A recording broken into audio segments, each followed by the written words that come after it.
고대 철학자들은 고전 시대에 등장하여 세계가 지금껏 알지 못했던 가장 위대한 지성을 보여주었습니다. 아리스토텔레스에서부터 제노에 이르기까지 그들이 남긴 지혜는 시대를 훌쩍 앞서 있었습니다. 오늘날까지도 이들의 사상과 원칙은 여전히 큰 가치를 지닙니다. 당신의 사고 수준을 높이고 싶다면 지혜의 7가지 법칙을 주목하세요. 1. 시야를 넓혀라. 우주는 단지 사무실 칸막이보다 훨씬 큽니다.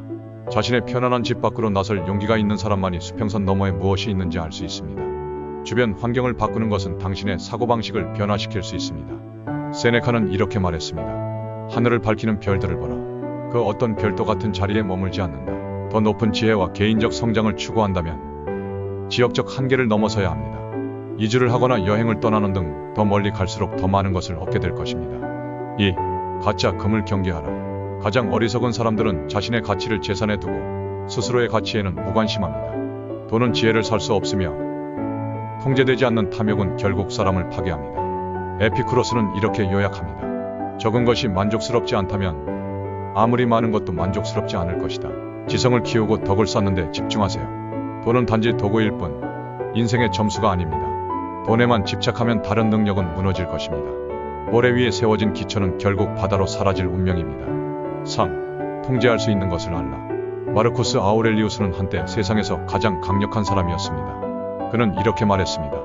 당신은 자신의 마음을 통제할 수 있지만 외부 사건은 통제할 수 없다.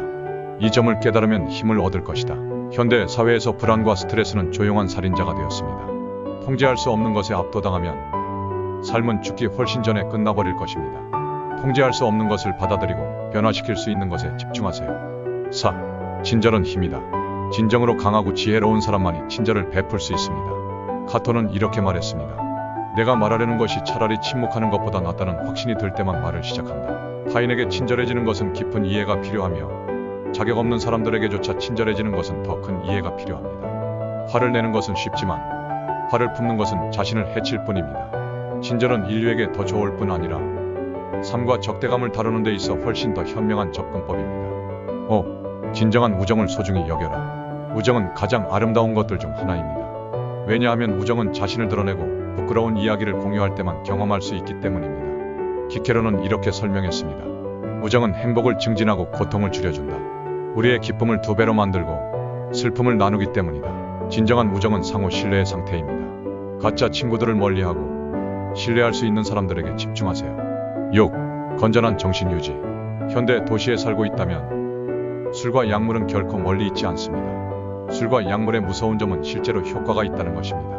이들은 고통을 피하게 해주지만 고통을 회피하는 것이 강함이나 지혜를 만들어내지는 않습니다. 피타고라스는 이렇게 설명했습니다. 정신의 힘은 절제에 있다. 이는 이성이 열정에 흐려지지 않도록 하기 때문이다. 진정한 자유는 내면의 갈등을 극복할 때만 이루어집니다. 고난을 이겨내는 것이 바로 지혜와 강함이 형성되는 곳입니다. 7. 이 삶은 당신의 것. 이 삶이 당신의 책임이라는 것을 받아들이는 순간 누군가가 구해주기를 바라지 말고 어떤 상황도 당신의 생각을 책임지지 않는다는 것을 깨달을 때 당신은 삶을 다르게 대하기 시작할 것입니다. 플라톤은 말했습니다. 가장 위대한 승리는 자신을 정복하는 것이며 자신에게 정복당하는 것은 가장 수치스럽고 비참한 일이다. 문제가 생기겠지만 다른 사람을 탓하거나 변명하는 것은 당신의 사고를 부패시킬 뿐입니다. 당신이 원하는 삶은 당신이 책임을 지기로 선택할 때 비로소 만들어질 수 있습니다. 이제 당신의 가장 위대한 걸작을 만들어갈 시간입니다. 그것은 바로 당신의 삶입니다.